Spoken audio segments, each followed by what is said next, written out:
Welcome to my another video. MI tuition পক্ষ থেকে সমস্ত ছাত্রছাত্রীকে জানাই আন্তরিক শুভেচ্ছা ও অভিনন্দন। আজকে তোমাদের যেটা করানো হবে সেটা হলো কেমিস্ট্রি কিছু কোশ্চেন প্র্যাকটিস করানো হবে, ঠিক আছে, যেগুলো জেমফা এক্সামের জন্য খুবই গুরুত্বপূর্ণ। তো চলো শুরু করা যাক। প্রথম কোশ্চেন দেখো কী আছে, লেখা আছে হাইড্রোজেন পরমাণুতে কতটা প্রোটন থাকে। ঠিক আছে, হাইড্রোজেন পরমাণুতে কতটা প্রোটন থাকে, তাহলে এটা প্রোটন কত থাকে হাইড্রোজেন পরমাণুতে, এই হাইড্রোজেন পরমাণুতে প্রোটন কত থাকে একটা। ঠিক আছে, তাহলে B is the correct answer. ঠিক আছে, নেক্সট কোশ্চেন। নিউটন, এই নিউটনের আবিষ্কারক কে? এই নিউটন কে আবিষ্কার করেন? যে নিউটনটা আছে না, এটা কে আবিষ্কার করেছিলেন বলো? অপশানে আছে জে থমসন, সে তো ইলেকট্রন আবিষ্কার করেছিল। তাহলে চার্লস উইক, তারপর রাদারফোর্ড, নিলস বোর, তাহলে কি হবে? Charles Wick. ঠিক আছে, চার্লস উইক, তাহলে option B is the correct answer. 1932 সালে এই চার্লস উইক নিউটন আবিষ্কার করেন। ঠিক আছে, নিউটন আবিষ্কার করেন 1932 সালে। নিউটন আবিষ্কার।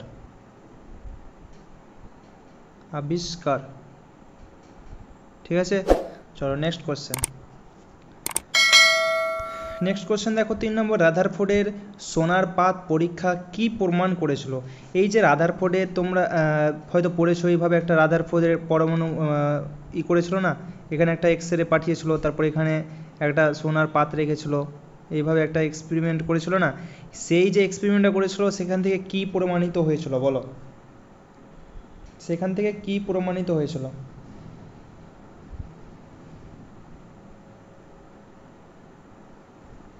দেখো কী আছে কোশ্চেনটা, দেখো পড়ো। রাদারফোর্ডের সোনার পাত পরীক্ষা থেকে কি প্রমাণিত হয়েছিল? এর এর সোনার পাত থেকে আমরা একটা জিনিস শিখতে পেরেছিলাম না, নিউক্লিয়াসের অস্তিত্ব আমরা বলছিলাম না, নিউক্লিয়াসের জন্য এই কিছু রশ্মি এইভাবে বেঁকে যাচ্ছে, আর কিছু রশ্মি যাচ্ছে মানে ফাঁকা আছে ওই জন্য। তাহলে রাদারফোর্ড লিখেছিলেন পরমাণুর কেন্দ্রে একটি ক্ষুদ্র ঘন নিউক্লিয়াস আছে। ঠিক আছে, পরমাণুর কেন্দ্রে কি একটি ক্ষুদ্র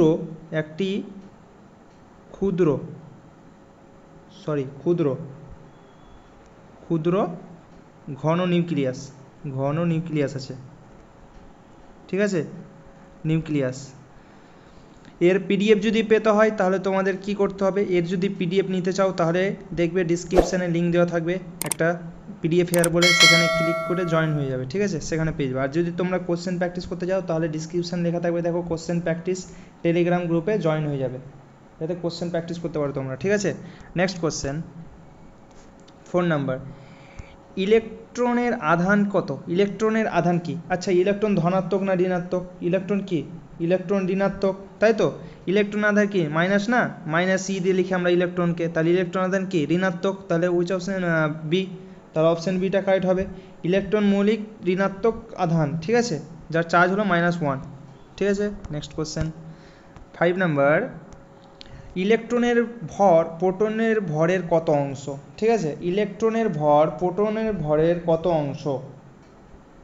এটা একটা ভালো কোশ্চেন। দেখো ইলেকট্রনের ভর আর ইলেকট্রনের ভর প্রোটনের ভরের কত অংশ, এটার অ্যান্সার হবে তোমার 1/1837। ঠিক আছে, তাহলে option C is the correct answer, এত গুণ। ঠিক আছে, এত অংশ, তাহলে এটা একটু মনে রাখবে, এটা ভালো একটা কোশ্চেন। 6 নাম্বার। আচ্ছা তোমাদের আরেকটা বলি, এটা কোন চ্যাপ্টার হচ্ছে বলো তো? পরমাণুর গঠন। এই পরমাণুর গঠন থেকে সবগুলো কোশ্চেন আছে। ঠিক আছে, দেখো ভর সংখ্যা যে মাস নাম্বার কি বোঝায়? মাস নাম্বার বলতে আমরা কি বুঝি? মাস নাম্বার যখন বলি তখন কি থাকে? মাস। আমরা ভর সংখ্যা ইকুয়াল টু কি লিখি? ভর সংখ্যা ইকুয়াল টু আমরা কি লিখি? ভর সংখ্যাকে ধরো এম দিয়ে লিখি, তাহলে আমরা কি ভর সংখ্যা equal to proton plus neutron লিখি না? প্রোটন প্লাস নিউটন, তাহলে ভর সংখ্যাকে আমরা কী দিয়ে লিখি? তাহলে প্রোটন প্লাস নিউটন, এই টোটালটাকে মিলিয়ে তো ভর সংখ্যা লিখি না। চলো নেক্সট কোশ্চেন 7 নাম্বার। ক্যাথোড রশ্মি কী দ্বারা গঠিত হয়? এটা হবে তোমার ইলেকট্রন। ঠিক আছে, ইলেকট্রন কই? বি, তাহলে B is the correct answer. চলো নেক্সট কোশ্চেন আধুনিক পারমাণবিক মডেল কে প্রস্তাব করেন? আধুনিক পারমাণবিক মডেল কে প্রস্তাব করেন? আধুনিক সুন্ডিগার, ঠিক আছে, D option is correct, D হবে এটার অ্যান্সার। চলো নেক্সট 9 নাম্বার কোশ্চেন, প্রথম কে বলেছিল পরমাণু অবিভাজ্য? এই পরমাণু অবিভাজ্য এটা কে বলেছিল প্রথম? কোন বিজ্ঞানী বলেছিল? এটা তোমাদের বলেছিল ডাল্টন, ঠিক আছে, ডাল্টন। তাহলে এ, এটার অ্যান্সার হবে এ। ডাল্টন বলেছিল পরমাণু অবিভাজ্য, ঠিক আছে, প্রথমে বলেছিল অবিভাজ্য। দেখো 10 নাম্বার পড়ো, থমসনের পরমাণু মডেল কি নামে পরিচিত? থমসনের যে পরমাণু মডেল দিয়েছিল সেটা কি নামে পরিচিত? সেটা হবে plum pudding model, plum pudding model, ঠিক আছে, বি, প্ল্যাঙ্ক পুডিং মডেল নামে পরিচিত। চলো 11 নাম্বার, আলফা কণার আধান কত? ঠিক আছে, আলফা কণার আধান কত? আলফা কণার আধান কত? আলফা কণার আধান কত? এই যে দেখো আমরা আলফা কণা কোনটাকে বলে, দেখো হিলিয়াম কত, হিলিয়ামের পরমাণু ক্রমাঙ্ক কত? হিলিয়াম 2 না? তো হিলিয়াম থেকে যদি দুটো ইলেকট্রন বার হয়ে যায় না, সেটাকে বলি আমরা আলফা কণা, আলফা পার্টিকেল, ঠিক আছে, আলফা পার্টিকেল, এটাকে বলি আমরা আলফা পার্টিকেল। যদি দুটো ইলেকট্রন বেরিয়ে যায় হিলিয়াম থেকে, তাহলে সেটাকে বলি আমরা আলফা পার্টিকেল। তাহলে B is the correct answer, ঠিক আছে, অ্যান্সার বি। চলো নেক্সট কোশ্চেন 12 নাম্বার, ইলেকট্রনের কক্ষপথ মডেল কে প্রস্তাব করেন? ইলেকট্রনের কক্ষপথ মডেল কে প্রস্তাব করেন? ইলেকট্রনের কক্ষপথ মডেল কে প্রস্তাব করেন? এটা হবে তোমার ইলেকট্রনের কক্ষপথ কে প্রস্তাব করেন, এটা হবে তোমার নিলস বোর, ঠিক আছে, সি, এর অ্যান্সার হবে সি। চলো 13 নম্বর, পরমাণুর সর্বাধিক ভর কোথায় কেন্দ্রীভূত থাকে? এটা পারবেই তোমরা ট্রাই করো, ঠিক আছে, এটা প্রথমে কমেন্টে বলো তোমরা, তারপরে তোমরা অ্যান্সার শুনবে। তাহলে দেখো পরমাণুর কেন্দ্রে যে আমাদের নিউক্লিয়াস থাকে না, তার মধ্যে সবটুকু ভর কেন্দ্রীভূত থাকে, ঠিক আছে, কেন্দ্রীভূত থাকে, তাহলে নিউক্লিয়াসের মধ্যে, তাহলে A is the correct answer, ঠিক আছে। আর কক্ষপথে কি থাকে? কক্ষপথে এই যে কক্ষপথ দেখতে পাচ্ছ, এখানে কক্ষপথ আছে, এই কক্ষপথে তোমার থাকে ইলেকট্রন, ঠিক আছে, ইলেকট্রন। চলো পারমাণবিক ভর একক মানে AMU কাকে ভিত্তি করে নির্ধারিত করা হয়? তোমাদের আমি করিয়েছিলাম ক্লাসে, যারা করেছো ওরা হয়তো বলতে পারবে যে কার্বন 12কে 1 AMU ইকুয়াল টু কি 1/12 ইন্টু কার্বন পারমাণবিক ক্রমাঙ্ক, ঠিক আছে, তাহলে কার্বন 12 নিয়ে করেছিলাম না, তাহলে এটা হবে বি অ্যান্সার। এবার দেখো আইসোটপ কাকে বলে? যখন তোমার প্রোটন সংখ্যা সেম থাকবে, প্রোটন, টোপ যখন কথাটা থাকবে, যখন টোপ কথা থাকবে তখন প্রোটন সেম, ঠিক আছে,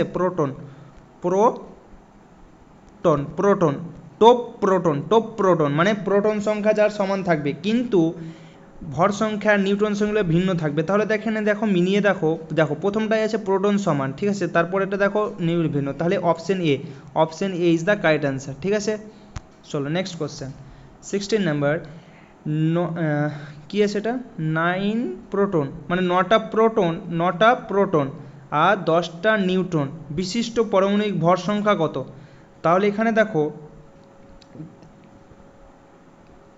এখানে কি বলেছে দেখো, ভর সংখ্যা কত? আচ্ছা, ভর সংখ্যা আমরা একটু আগেই তো পড়লাম, ভর সংখ্যা equal to proton plus neutron. তাহলে এখানে কত হবে? প্রোটন কত আছে? 9টা, আর নিউট্রন কত? 10টা, তাহলে কত হলো? 19। তাহলে C is the correct answer, ঠিক আছে। চলো নেক্সট কোশ্চেন 17 নাম্বার, কে প্রথম ইলেকট্রনের চার্জ ও ভর নির্ণয় করেন? কে প্রথম ইলেকট্রনের চার্জ ও ভর নির্ণয় করেন? ইলেকট্রন আবিষ্কারক কে? যে থমসন না? তাহলে এটা কি হবে? এটার অ্যান্সার হবে তোমার এ, ইলেকট্রনের আবিষ্কারক, ইলেকট্রন ডিসকভার্ড, ঠিক আছে, মানে আবিষ্কার করেছিল ইলেকট্রন, যে থমসন। 18 নম্বর, ইলেকট্রনের আবিষ্কারক কে? এই দেখো এখানে আসলো, ইলেকট্রনের আবিষ্কারক কে? একটু আগেই বললাম তোমাদের ইলেকট্রনের আবিষ্কার হবে যে থমসন, এই যে থমসন, তাহলে B is the correct answer. চলো নেক্সট কোশ্চেন 19 নম্বর, হাইড্রোজেন পরমাণুর আইসোটপ ট্রিয়ামে কতটি নিউট্রন আছে? ঠিক আছে, ট্রিয়ামে কয়টি কি আছে? নিউট্রন আছে। এই যে দেখো ট্রিয়াম যেটা বলছে না,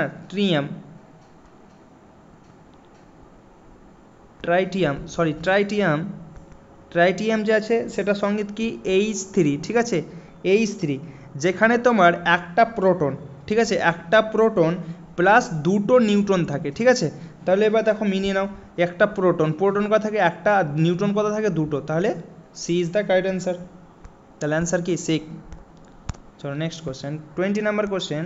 পারমাণবিক সম্ভাবনা কী দেখি জেড, যদি 20 হয় তবে মৌলটি কি? আচ্ছা 20 নম্বরে কী আছে বলো?